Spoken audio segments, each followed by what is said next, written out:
What's going on, everyone, and welcome back to the channel. Today I've got some more NBA news to of course be talking about with you guys.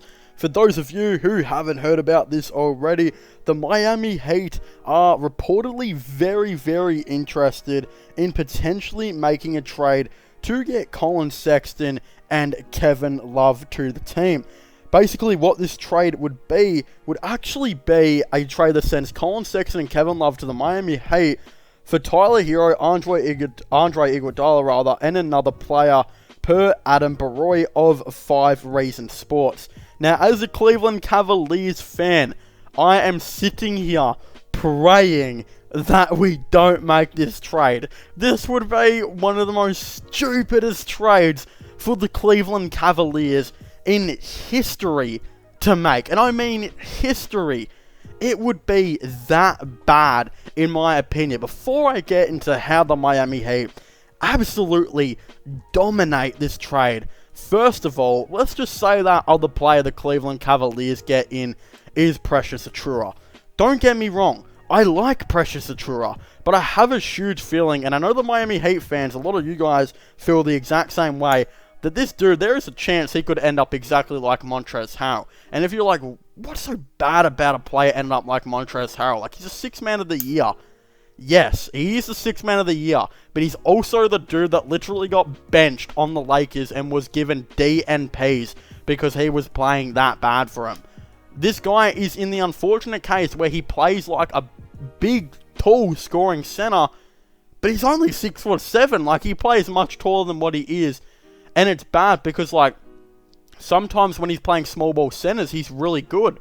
But when he's playing dudes like Karl Anthony Towns, Nikola Jokic, or Joel Embiid, he gets dominated. Like, this dude defensively just can't keep up.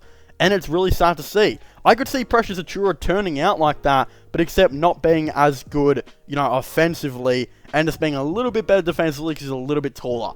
I'm not that much of a fan of Precious Achiuwa, but I do like him. I'm just not that much of a fan of him as a player. Next thing, Andre Iguodala. He will not want to play for the Cleveland Cavaliers. This dude will want to play for a contender, and he'll do the exact same thing he did when he got traded to the Grizzlies and refuse to play because he doesn't want to be on a team that's not contending. He will forge his way to a contending team, which you will probably trade Iguodala for like a bad contracted player, like, who knows, Corey Joseph. So, you know what? Swap Iguodala out of this trade and put in Corey Joseph, because that's who you're going to get out of this. And then you get Tyler Hero. You know, Tyler Hero, the dude that was really good in the bubble but hasn't done anything since. Yeah, that guy. No, I'm being a little bit harsh. This guy could actually be a very good player in the NBA. I'm not going to lie, Tyler Hero could definitely be a very good player. But there's also a chance that he never lives up to his opportunity and potential.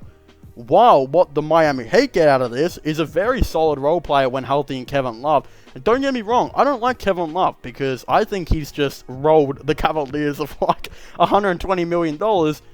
But he has been injured a lot. And I feel like if you can get Kevin Love healthy, he's the type of dude that will average you around 15 points per game, like 10 rebounds nearly, and be very good and efficient from 3. And that's what he can bring to the Miami Heat if he's healthy.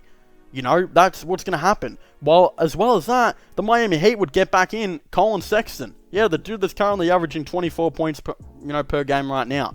If I'm the Cavaliers, I'm not doing this trade. You don't get a pick in return. You get literally nothing real. You get, you know what you get? You get Tyler Hero, Corey Joseph, and an unproven player in Precious Achiuwa for a dude like Colin Sexton who could be a potential all-star in the future. And Kevin Love, who I think is close to reviving his career.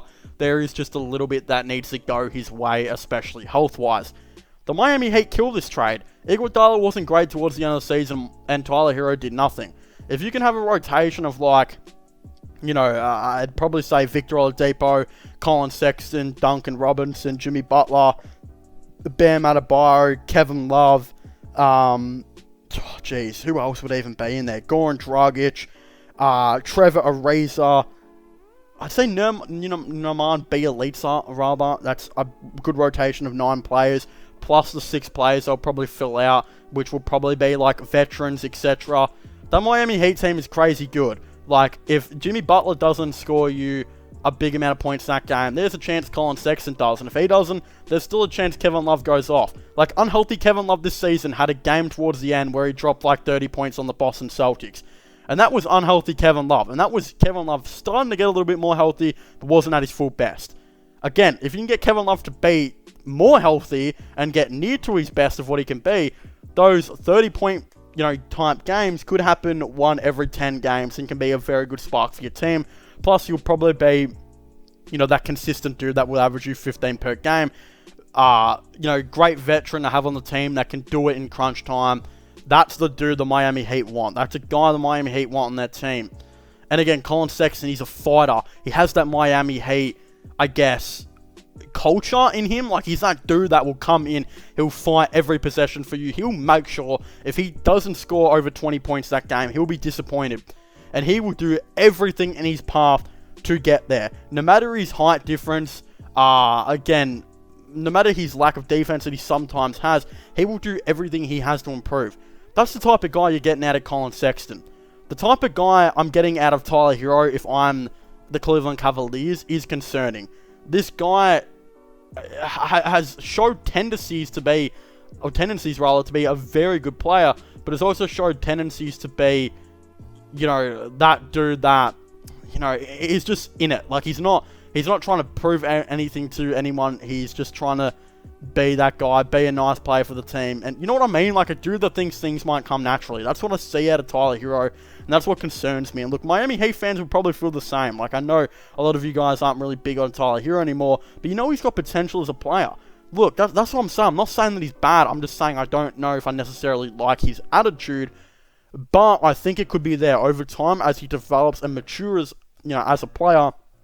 It will come. It will definitely come. I can see Tyler Hero being a great player in the league one day. Just not yet. And I think trading him for Colin Sexton is a very steep trade. And a trade the Cleveland Cavaliers in no way come out winners. Even if Tyler Hero has a great season and somehow surprises everyone and averages 20 points per game on like 40% from 3. It's probably not going to happen. But let's just say even if he does do that, doesn't matter. Colin Sexton will still be averaging 24 to 25 points per game probably on that Miami Heat team, and being one of the reasons they are probably now going to a championship contending type team. While the Cleveland Cavaliers will probably still be like 15th, even though Tyler Hero will be balling out. See, it doesn't matter. But the Cleveland Cavaliers, no matter what they do, they lose this trade. Even trading like Kevin Love for a dude like Andre Iguodala, who doesn't want to be there, and a young dude like Precious Achiuwa, who in my opinion is not better than Jarrett Allen, of course, and Isaiah Hartenstein, who showed a lot of flashes of being a good player towards the end of the season. I'd not give Precious Achiuwa big minutes, especially considering he's a small ball player that would work in a small ball offense, and JB Bickerstaff looks like a defensive-minded head coach that prefers his taller centers. Again, even more rim-protecting centers. Precious Achiuwa is not a rim-protecting center yet. I mean, yet, because a 6'9" dude like him probably won't happen, but we've seen what Bam Adebayo can do in the league. It's not to say it won't happen if you give a dude time. I'm just saying I don't think it will happen. There's a lot of ifs and buts that goes into this, but anyway, I just really want to thank you guys so much for watching this video. Make sure to leave a like and subscribe to the channel for all those NBA content and NBA news. Of course, don't forget to, you subscribe to the channel for all that. Don't forget to comment your thoughts and opinions on this all down below. And don't forget to subscribe, to my IRL/vlogging channel and my gaming channel, which will all be linking in the description down below. And also don't forget to check out my podcast. All of them, links for them will be in the description down below. But as I was saying, thank you guys so much for watching. Make sure to leave a like, subscribe, and comment. And I'll see you guys next time. Goodbye.